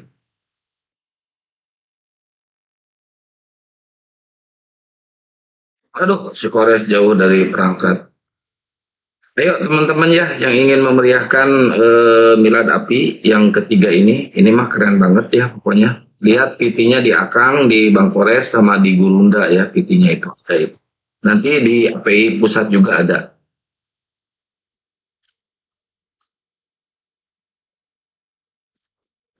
Wah ini udah kayak ke Oten aja suruh on cam boy. Nah gitu res, isi lah res. Di mute on hot. Buka mute-nya woi on hot. Takutnya disangka tritung. Ngemis terus. Iya ini API jangan bikin rumah apologet lah. Nanti malah diisi sama tukang main di sawah. Ngemis bikin rumah. Kalau ngemis tuh bikin acara kek. Dari umat kembali ke umat kek. Ngemis malah beli rumah. Sama selengki-selengki. Ya gimana nih? Gimana dong? Aduh susah deh. Kekumpul nggak ya 8M ya? Bisa refund nggak ya? Kayaknya nggak bisa deh kalau refund. Susah deh kayaknya deh. Kan miskin. Kata Nabi apa? Orang miskin dekat dengan kekufuran. Jadi kalau udah dapat 8M, prot-prot kiri kanan. Susah deh. Waduh, gimana ya? Ngemis malah prot-prot. Sorry. Habis dimulai sih.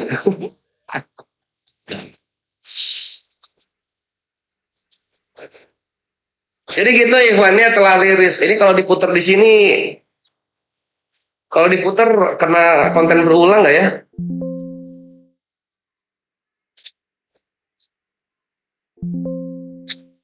Kayaknya kena konten. Iya, jangan ya. Iya, jadi kalian yang pengen lihat trailernya Milad API 3 silahkan nonton di VT Gurunda terbaru, Akang dan Kores yang terbaru gitu. Di situ ada infonya dan juga tempat yang Gurunda persembahkan untuk Milad API 3. Dan kalian perlu tahu ikhwannya, Milad API 3 itu penting untuk kita, terutama yang bergelut di dunia lintas iman. Karena begini, camkan kalian di dalam hati, selama apologet Islam Indonesia merayakan miladnya, selama itu kalian mempunyai simbol kemenangan Islam di media sosial melawan para penghujat Islam, gitu. Jadi milad kita ini penting karena milad inilah tanda simbol kemenangan kita bubukin para taritung penghujat. 3 tahun api berdiri, berapa penghujat tumbang, rata, menghilang, digantikan yang baru lagi. Dan sekarang yang main di sawah hanya gatal-gatal. Buset dah, mau zina kok murah. Wah, tapi keren, Res. Keren. Ketika kita ke sana kan ke rumahnya. Dan ketika kita pengen modal itu ya, di rumahnya tidak ada WC, guys. Harus ke sawah. Cemplung, kucuk sama ikan lele itu, guys. Itu edis lah. Anjir, yang ceweknya kasihan pulang pahanya baret merah-merah. Kena apa? Kena pandan, loh. Pandan. Aduh. Jadi gitu ya, ikhwan ya. Langsung hilang. Yang ngomong-ngomong ngemis-ngemis dari Tritung langsung hilang. Syukurin.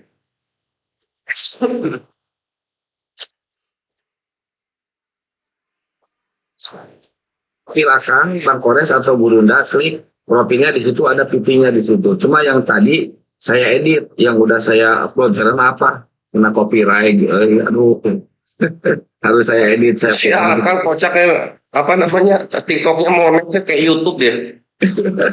Keren kan? Oh, ini udah bisa dia sekarang udah bisa. Ya udah aman karena saya potong, saya curut, dia harus bisa etik ya. Jadi bisa nggak kena copyright.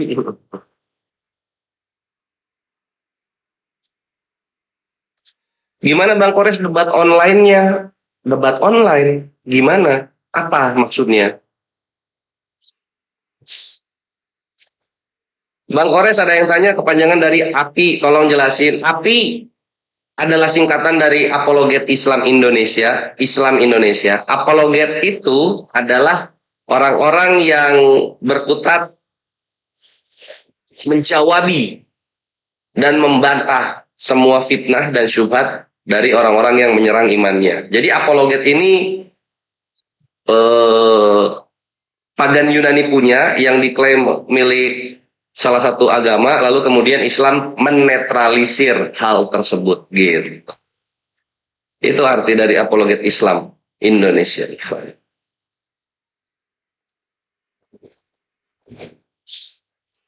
Kang Sandang mualaf ya? Bukan, dia itu tukang sembelih kambing. Gurunda sholat dong. RK, ya RK. Ya kalau macam-macam RK itu, ya gimana ya? Kalian ya cowok-cowok muslim, kalau misalnya diinjak-injak sama istri di rumah tangga, contoh si RK. Nanti kejadiannya kayak gitu. Jadi sebagai pria-pria muslim harus punya jiwa kepemimpinan. Kalau nggak ntar pelitat-pelitut guys ya.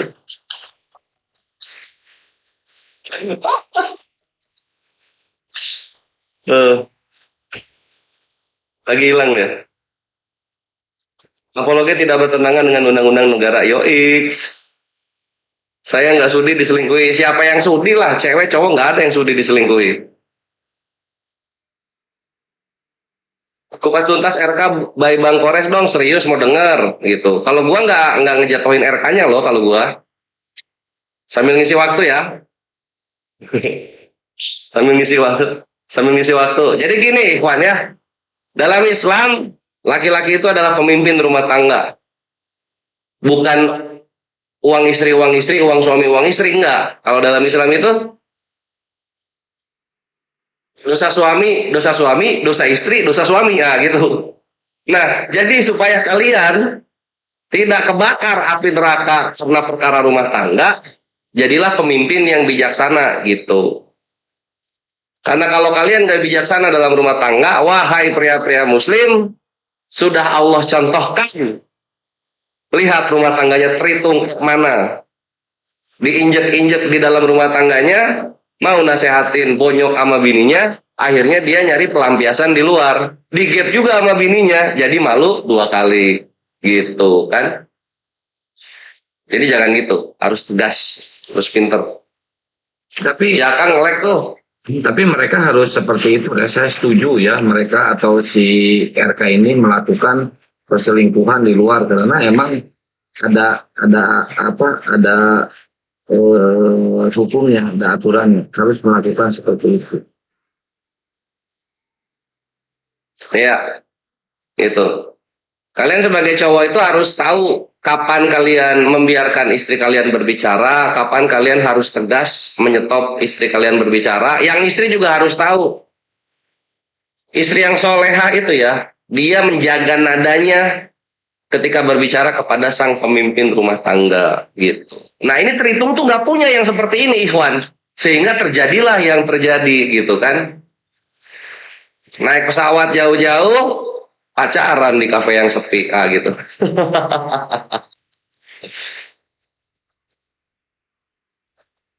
Katanya setelah kodoni kalau itu di tanggal 23-nya. Nah ini karena ini salah satu contoh yang jengah dengan pernikahan terhitung sehingga beliau mualaf alhamdulillah.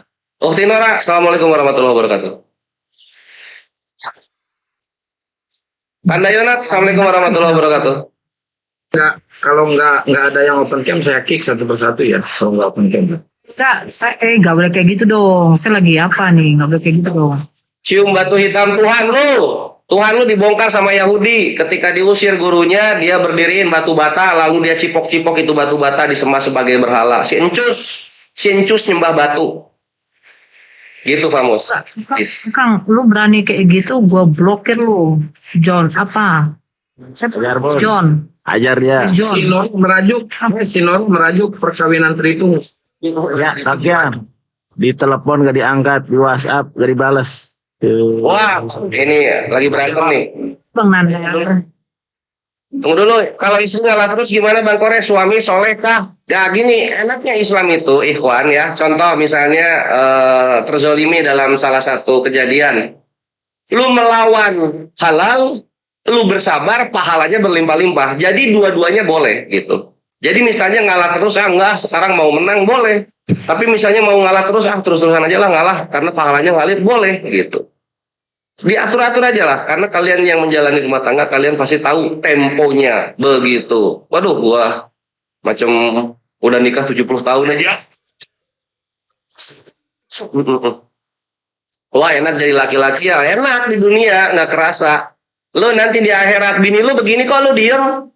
Begini, bini lu baik kok lu jahat. Waduh, dihantam-hantam terus. Enak iya, di dunia enak bre. Pemimpin ngatur.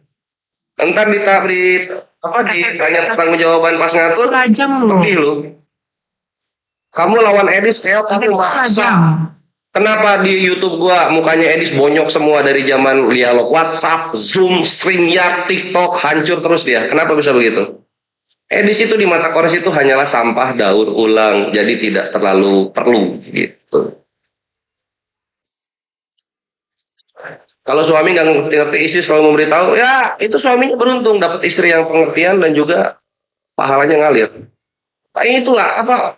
Pokoknya istri tuh dalam rumah tangga enak banget, pahalanya berlimpah mulu. Nggak paham gua, seenak itu jadi istri. Oi Robin Pardede, selamat sore. Ini yang pro Islam ya argumennya ya? Iya, iya. Oh. Teh manis salah, APII bukan APPI. Beda. Tadi kita rungkat, anak Gunandar, kenapa rungkat?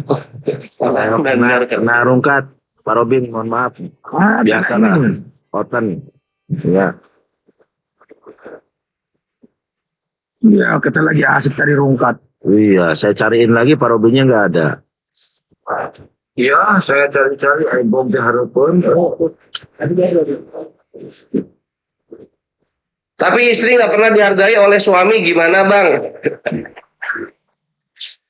Coba diobrolin dulu gitu, definisi menghargai itu seperti apa? Takutnya nggak ketemu gitu loh. Ceraikan. Tunggu dulu, jangan gitu.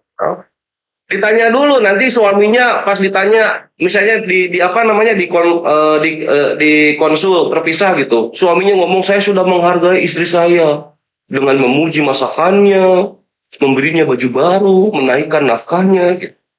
Kalau kayak gitu gimana? Karena gini, dalam rumah tangga tuh biasanya begini nih. Cowoknya ngasih kurang, dibilangnya belum ngasih. Nah gitu. Tidak pernah ya, Res. Tidak Sering pernah. terjadi di kota-kota besar. Buset. Aku kan ahli romansa, ultra patriarki yang membela hak pria.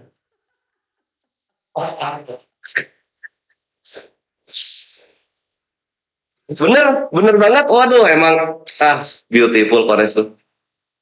Kalau KTP lagi, kalau KTP Bajang itu gue respect itu serius. RK demi menang adu bacot sama bininya, dia ngeluarin argumen valid berdata lagi. KTP saya lajang kok, ya dicek KTP-nya lajang bener. Kan itu bininya diem itu, berapa detik diem ya, dia bisa jawab.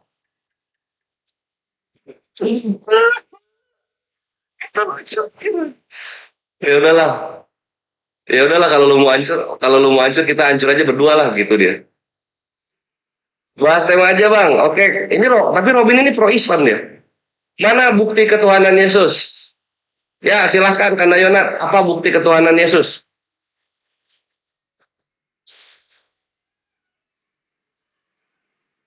Kanda.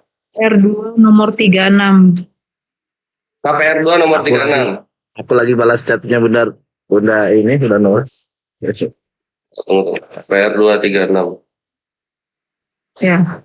Yesus dilantik oleh Tuhannya Yahudi untuk angkatan jahat. Wih mantap. Jadi hanya Udah angkatan mulai yang bisa membuktikan ketuhanan Yesus. udah menguasai ini amunisi senjatanya Gurunda. Angkatan jahat. Pro Islam, saya pro kebenaran. Oh, pro kebenaran. Iya, Ya, tapi tiap dialog ya itu bukan berarti dibuktinya mengandung sesama iman semua. Kristen. pro Islam itu maksudnya.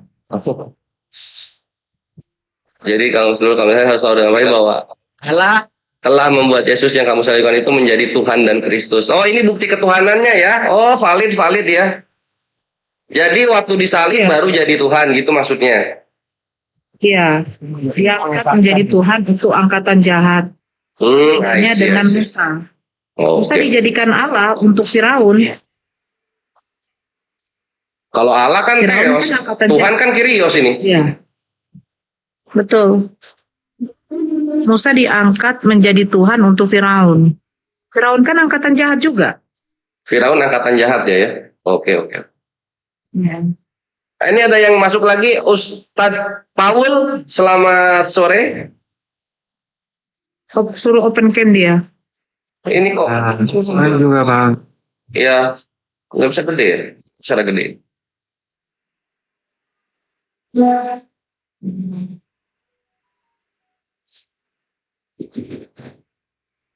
Oh, sip, mantap. Iya, Paul. Bagaimana bisa ini? Penghujat itu si Paul. Mantap, bisa gua hantam-hantam encusnya kalau gitu. Silakan Paul, dimulai saja. Mumpung gua belum makan. Paul, langsung aja Paul. Ya baik bang. Kita di sini diskusikan sesuai tema mana buktikan ketuhanan Yesus ya. Iya boleh. Kan gitu. Iya. Ketuhanan Yesus. Ya. Jadi saya ini orang-orang yang mempelajari tentang literasi keyakinan abang maupun keyakinan saya. Ya,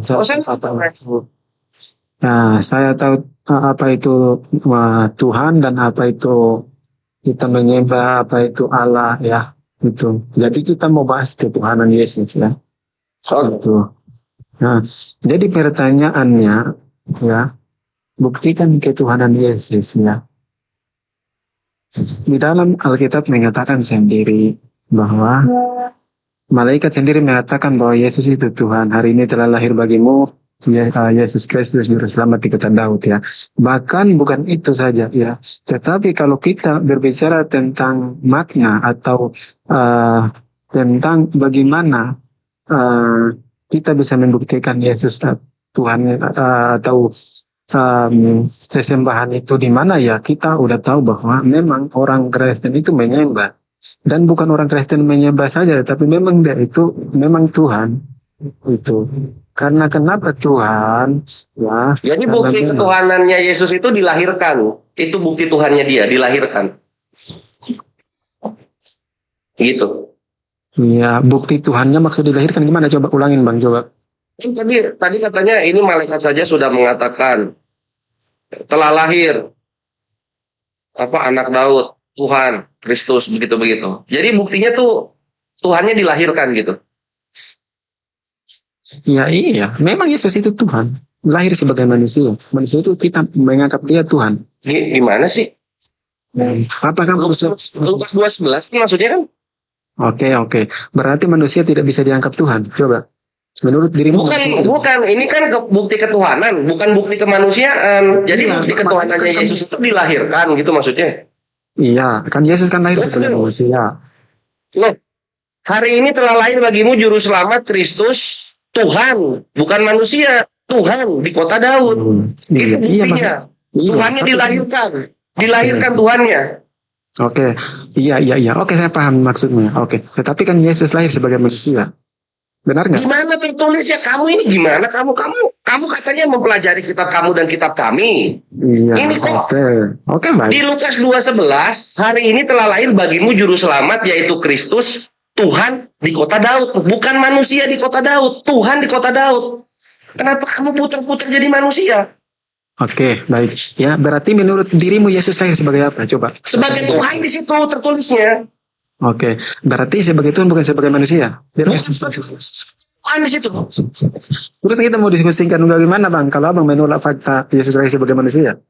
Ya gimana? Lukas menulisnya sebagai Tuhan bukan sebagai manusia. Kamu punya kitab ini. Yesus saja. Baca kitab kamu berapa lama sebenarnya? Saya lebih memahami tentang kita apa isi kitab saya dan kita isi musan. Ya kalau dipahami sudah diputar-putar. Mau dicambuk sama malaikat kamu. Ya. Yesus kan lahir sebagai manusia, ya. Dia Kemudian kamu ya. Ini sebagai Tuhan di sini. Sebagai manusia ya. Ini kan. Kamu lihat Korintus depan Kores kamu. Ini gimana cara putar kamera? Saya kok jadi purba. Gimana cara putar kameranya? Ya, moderator bisa tolong bantu puterin nggak? Kamera. Tuh. Lah kalau mau kamera kau mana ya? Nah, ini. Ini toh hari ini telah lahir bagimu juru selamat yaitu Kristus. Ini apa ini? Paul. Iya, Tuhan. Kita bilang manusia. Potakia. Iya, baik. Terus berarti dia lahir benar nggak sebagai manusia nggak? Tuhan lahir sebagai manusia. Sebagai seperti manusia. Iya. Ini Iya, Tuhan. Iya, takut sekali Yesus sebagai bilang mengatakan kepada siapa tidak mengikuti anak manusia, berarti dia akan mati dalam dosa-dosanya. Kamu mengatakan Tuhan. Setelah ini malaikatnya. benar itu. Iya benar, karena dia melahirkan. Ini sebagai Tuhan kalau gitu kok jadi sebagai manusia gimana ini? Oke, ya udah. Berarti menurut dirimu Tuhan ini apa? Biar kita diskusikan jelaskan Tuhan ini. Tuhan ini apa? Tuhan. Bukti ketuhanan Yesus maksud kamu ini dilahirkan berarti kan? Ya udah. Berarti Tuhan ini hanya disematkan kepada pencipta, tidak bisa kepada manusia. Iya tapi dilahirkan dia. Jawab dulu. Kau jawab dulu, jangan muter-muter. Baik Tuhan ini. Kristen udah Tuhan kan? Dilahirkan tidak? Tuhan kau dilahirkan juga. Takut sekali. Kau jawab dulu. Berarti Tuhan ini. Rumah ibadah gue nggak pernah hari itu takut. Ini Iya. Jawab dulu. Coba jawab dulu. Iya Bang, coba jawab dulu. Kan kamu tidak mengakui itu. Ya udah, berarti Yesus Tuhan ini hanya. Gue sama seperti malaikat. Gue nggak akan mengakui Yesus sama seperti malaikat. Gimana sih? Malaikatnya ngomong sebagai Tuhan. Kenapa takut sekali menjawab pertanyaan saya aja biar bereskan diskusi ini? Apakah Yesus Bukan, kau itu akan dicambuk mulut kau oleh malaikat. Kau lihat di sini kau. Udah, ya. Hari ini telah bagimu juru selamat yaitu Kristus, Tuhan di kota Daud, bukan manusia di kota Daud, Tuhan di sini. Tapi kau ini Iya, kepala berarti Tuhan ini hanya disematkan kepada Sang Pencipta yang baru bisa dipanggil Tuhan. yang dilahirkan. Iya, oke. Berarti Tuhan ini hanya disematkan kepada Tuhan yang menciptakan langit dan bumi. Dalam Kristus begitu, diterimalah. Gimana sih kamu ini? Loh, kok gimana? Gimana ini Tuhannya ini adalah satu-satunya Tuhan yang menciptakan langit dan bumi? Iya. Terima nggak? Berarti Tuhan ini semakin bisa pada Sang Pencipta. Ya, sesuai Sang Pencipta ya. Iya. Berarti Tuhan Iya, ini udah bisa setuju. disemakin Setuju. Kita udah setuju ya, Kak. Jangan takut. Kita udah setuju ya. Kamu kontradiksi. Setuju, ya? Maksudnya kamu mengatakan. Yes, kita tulisnya begini kok. Iya, maksudnya kamu kan mengakui bahwa Tuhan itu hanya disematkan kepada Sang Pencipta, begitu? Iya, Tuhan nyari semangat kepada Sang Pencipta. Kita setuju ya. Oke, Setuju oke, dong. baik, ya. Setuju. Nah, Iya. Sang Penciptanya Kristen itu keluar dari vagina. Iya. Setuju, kan? Oke, diam. Ah, Diam dulu. Terus ngomong sendiri, Bang. Kita di sini, biar orang dengar di bawah. Aku sekali kenapa kamu ngomong kayak keluar dari vagina. Kau kena di situ. Ya, kau diam dulu. Kau dia. Oh, ya, Bahwa Tuhan itu hanya disematkan kepada Sang Pencipta. betul, sampai keluar dari vagina. Kamu mengakui. Masa Kita mau mengakui perkataan yang Gua mengosongkan diri di sini. Kau sudah mengakui. Kita sama-sama mengakui Tuhannya Kristen, Sang Pencipta, keluar dari vagina. Oke, berarti Sang Pencipta ini Tuhan Pencipta ini hanya disematkan kepada Sang Pencipta langit dan bumi. Pada Sang Pencipta langit dan bumi yang keluar dari vagina. Takut sekali teman-teman kalian lihat saja. Kita mayoritas kok kenapa takut? Gimana kita bisa takut? Ya udah, jawab jujur. Berarti kata Tuhan ini hanya bisa disematkan kepada Sang Pencipta langit dan bumi. Sang Pencipta, iya, betul. Oke, jadi kamu pegang komandan ya. Berarti Sang Pencipta ini namanya Tuhan ini yang disematkan kepada Sang Pencipta langit dan bumi. Untuk yang dilahirkannya.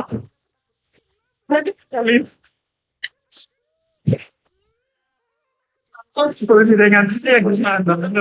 Ini Tuhan yang Maha Pencipta. Tuhan yang Maha Pencipta. Satu-satunya Tuhan yang Maha Pencipta. Dia keluar dari vagina. Oke. Berarti Tuhan ini hanya disematkan kepada Sang Pencipta. Dia keluar dari vagina. Itu sempurnakan. Sudah kusempurnakan itu, gitu. Itu sudah kusempurnakan. Iya, itu sudah disempurnakan, Paul. Gua mau putar kamera sekarang. Gua ingin ketawanya kelihatan di depan. Bang, coba diam dulu, Bang. Saya minta kejujuranmu, Bang. Berarti kata Tuhan ini hanya disematkan ke... Sudah jujur banget kita. Iya, kita jujur ya. Di Lukas 2:11, Sang Maha Pencipta bumi keluar dari vagina. Ruang ke saya, aduh. Gimana ini kok kau takut sekali mengakui Tuhan kau lahir? Kau kenapa takut sekali? Oke, saya mengakui lah. Oke, berarti Sang Pencipta ini disematkan kepada Sang Pencipta. Berarti Tuhan ini bisa disematkan kepada Sang Pencipta. Jawab dulu. Sudah mengakui dia keluar lahir dari vagina. Bagus ya. Thank you. Oke, diam dulu. Berarti Tuhan ini hanya disematkan kepada Sang Pencipta. Harus sering kayak begini loh. Mantap.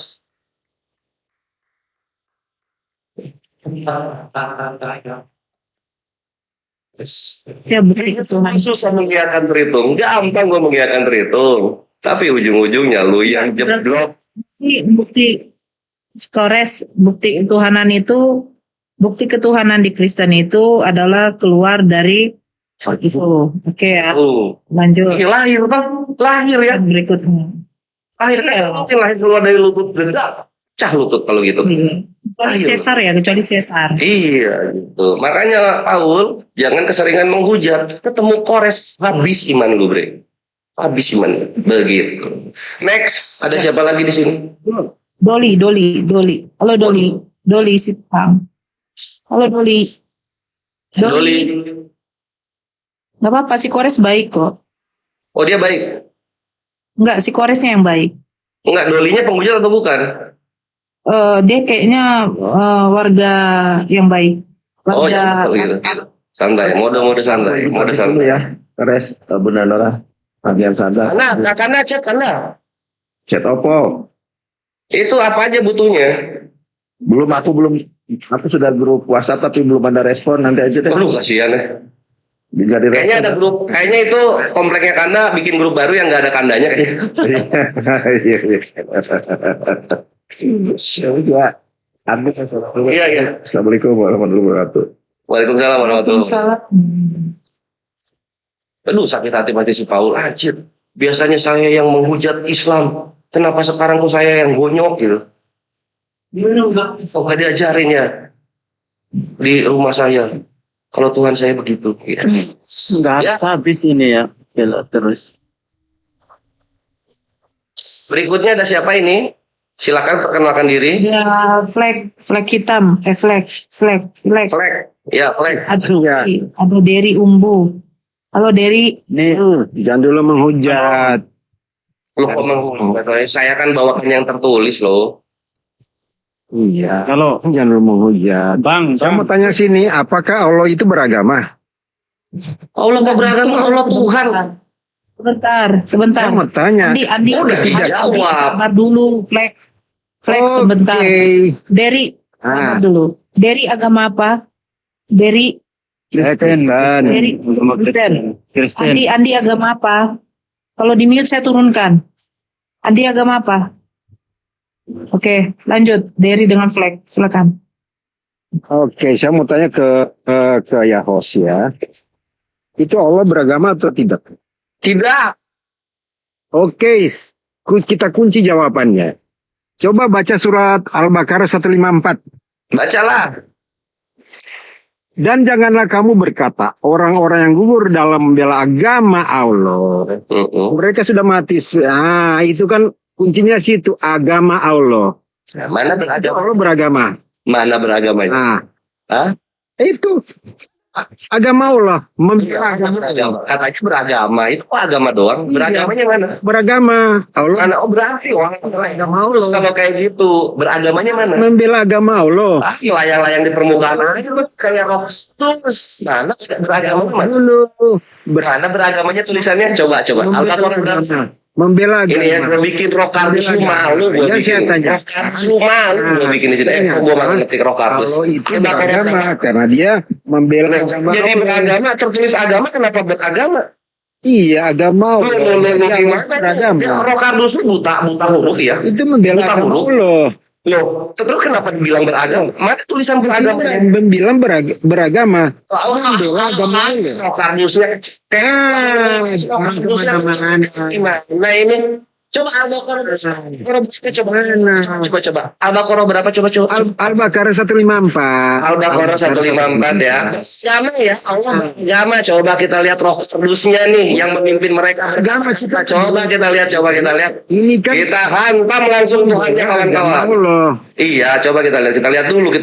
Lalu jangan pakai Korintus gitu dong. Kita lihat dulu di sini beragama. Kan Allah beragama itu gimana? Al-Baqarah 154 ya. Janganlah kamu mengatakan membela agama Allah. Janganlah kamu mengatakan bahwa orang-orang yang terbunuh di jalan Allah telah mati, namun sebenarnya hidup, tetapi kamu tidak menyadarinya. Mana agama? Oh, kamu kiranya makin parah, kamu roh kades. Ayat mana kamu bawa? Ini ada kamu dasar kamu minoritas ya, kamu bikin rumah ibadah numpang aja kamu ya, tukang bohong ya. Aduh. Aduh, kamu roh kardus. Mana ini jalan kok agama? Aduh. Gini lah kalau punya Tuhan gak bisa beli rumah ini. Nah, Coba agama. Arab Latin. Coba bukan semangat. Latin. Arab Latin. Tanya. Ya. Ini. Wala takulu lima yutalu fi sabilillah. Di sabil jalan Allah. Mana din? Mana milah? Benar, selamat datang di kebenaran, hancur sudah penyembah Tuhan berkelamin satu ini. Hancur apa? Hancur lah, ini jalan kok dibilang agama. Saya cuma baca terjemahannya. Mana jalan kok jadi agama? Gimana kamu nih takia koringnya? Mana? Bukan di jalan Allah. Ya ini jalan di sini katanya agama. Agama itu. Iya betul. Iya. Agama Allah bukan. Ini jalan bukan agama. Kalau di bawah nih, ini tafsir nih, ini tafsir, ini terjemahan, Latin. ini Latin, ini Arabnya. Aduh, bojok ini. Ini Tuhan udah tiga, coba. Tuhan udah tiga. Baca terjemahan Quran. Itu kan terjemahan dari lu Tuhan lu tiga, matanya ini masih buta dibilangnya agama. Terjemahan Kemenak. Mau yang dari Kemenak? Oke, kita kasih yang dari Kemenak. Al-Baqarah 154. Aduh, tunggu. Aduh, ini lu yang boker, gua yang nyebokin. Tritung. Kemenak gitu. Ini ekonomi seperti ini nih. Makanya ya Ikhwan ya, gua tuh selalu benar kalau bilang tritung penghujat itu ya, mereka tuh dari ekonomi menengah ke bawah gitu. Siapa ini yang buka data aja mesti gue yang pakai coba. Oke, Kemenak ya, ini Kemenak, ini Al-Baqarah. Oke, 154.